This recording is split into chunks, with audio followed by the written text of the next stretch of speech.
3. ¿Cómo invertir en la realidad? Te pedí una vez que vendieses todo cuanto tuvieses y que se lo dieses a los pobres y que me siguieras. Esto es lo que quise decir. Si no inviertes tu atención en ninguna de las cosas de este mundo, puedes enseñarle a los pobres dónde está su tesoro. Los pobres son sencillamente los que han invertido mal, y vaya que son pobres. Puesto que están necesitados, se te ha encomendado que los ayudes, pues te cuentas entre ellos. Observa lo bien que aprenderías tu lección si te negases a compartir su pobreza, pues la pobreza no es otra cosa que insuficiencia, y sólo hay una insuficiencia, ya que sólo hay una necesidad. Suponte que un hermano insiste en que hagas algo que tú crees que no quieres hacer. Su misma insistencia debería indicarte que él cree que su salvación depende de que tú hagas lo que se te pide. Si insistes en que no puedes satisfacer su deseo y experimentas de inmediato una reacción de oposición, es que crees que tu salvación depende de no hacerlo. Estás, por lo tanto, cometiendo el mismo error que él y haciendo que su error sea real para ambos. Insistir significa invertir, y aquello en lo que inviertes está siempre relacionado con tu idea de lo que es la salvación. La pregunta se compone de dos partes. Primera, ¿qué es lo que hay que salvar? Y segunda, ¿cómo se puede salvar?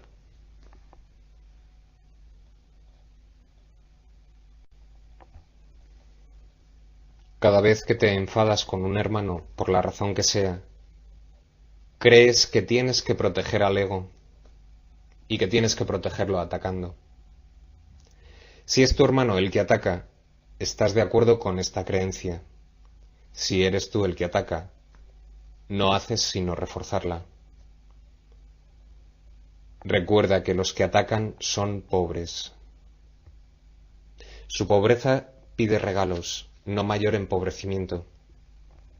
Tú que podrías ayudarles, estás ciertamente actuando en forma destructiva si aceptas su pobreza como propia.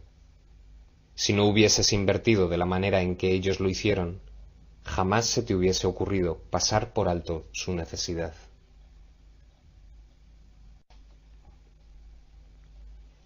Reconoce lo que no importa. Y si tus hermanos te piden algo descabellado, hazlo precisamente porque no importa. Niégate y tu oposición demuestra que sí te importa. Eres únicamente tú, por lo tanto, el que determina si la petición es descabellada o no. Y toda petición de un hermano es tu propia petición. ¿Por qué te empeñas en negarle lo que te pide? Pues negárselo es negártelo a ti mismo y empobrecerte a ti y a él. Él está pidiendo la salvación, al igual que tú. La pobreza es siempre cosa del ego y nunca de Dios. Ninguna petición es descabellada para el que reconoce lo que es valioso y no acepta nada más. La salvación es para la mente y se alcanza por medio de la paz. La mente es lo único que se puede salvar y sólo se puede salvar a través de la paz.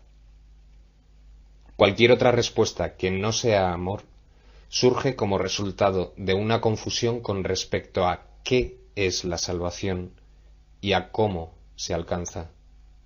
Y el amor es la única respuesta. Nunca te olvides de esto.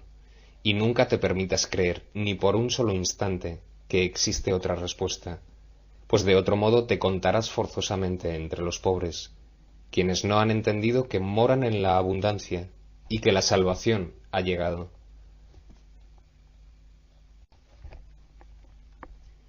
Identificarte con el ego es atacarte a ti mismo y empobrecerte. Por eso es por lo que todo aquel que se identifica con el ego se siente desposeído. Lo que experimenta entonces es depresión o ira, ya que lo que hizo fue intercambiar su amor hacia sí mismo por odio hacia sí mismo, y como consecuencia de ello, tiene miedo de sí mismo. No se da cuenta de esto. Aun si es plenamente consciente de que está sintiendo ansiedad, no percibe que el origen de ésta reside en su propia identificación con el ego, y siempre trata de lidiar con ella haciendo algún trato de mente con el mundo. Siempre percibe este mundo como algo externo a él, pues esto es crucial para su propia adaptación. No se da cuenta de que él es el autor de este mundo, pues fuera de sí mismo no existe ningún mundo. Si sólo los pensamientos amorosos del Hijo de Dios constituyen la realidad del mundo, el mundo real tiene que estar en su mente. Sus pensamientos descabellados tienen que estar también en su mente, pero él no puede tolerar un conflicto interno de tal magnitud. Una mente dividida está en peligro, y el reconocimiento de que alberga dentro de sí pensamientos diametralmente opuestos es intolerable. Proyecta por consiguiente la división, no la realidad. Todo lo que percibes como el mundo externo no es otra cosa que tu intento de mantener vigente tu identificación con el ego, pues todo el mundo cree que esa identificación es su salvación. Observa, sin embargo, lo que ha sucedido, pues los pensamientos tienen consecuencias para el que los piensa. Estás en conflicto con el mundo tal como lo percibes, porque crees que el mundo es antagónico a ti. Esta es una consecuencia inevitable de lo que has hecho. Has proyectado afuera aquello que es antagónico a lo que está adentro, y así no puedes por menos que percibirlo de esa forma. Por eso es por lo que debes darte cuenta de que tu odio se encuentra en tu mente y no fuera de ella, antes de que puedas liberarte de él, y por lo que debes deshacerte de él antes de que puedas percibir el mundo tal como realmente es. He dicho antes que Dios amó tanto al mundo que se lo dio a su Hijo unigénito. Dios ama ciertamente el mundo real, y aquellos que perciben la realidad de éste no pueden ver el mundo de la muerte, pues la muerte no forma parte del mundo real, en el que todo es un reflejo de lo eterno.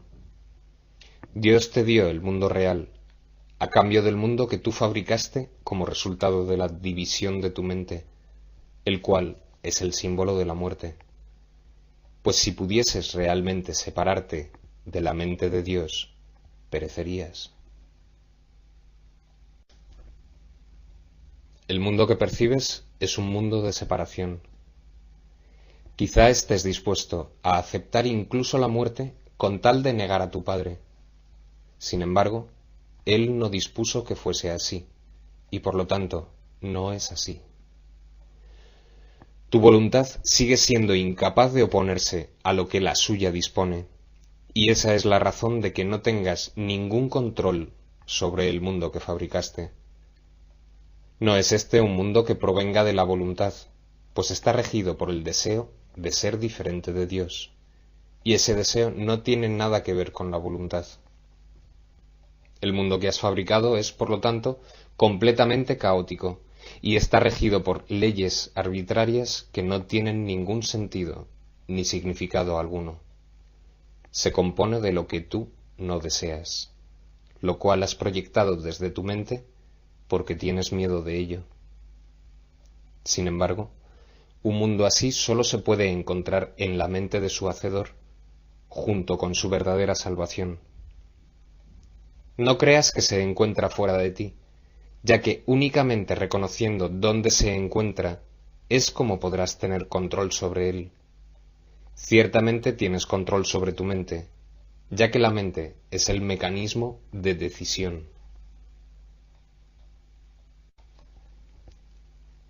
Si reconocieses que cualquier ataque que percibes se encuentra en tu mente, y sólo en tu mente, habrías por fin localizado su origen, y allí donde el ataque tiene su origen, allí mismo tiene que terminar, pues en ese mismo lugar reside también la salvación. El altar de Dios, donde Cristo mora, se encuentra ahí. Tú has profanado el altar, pero no has profanado el mundo.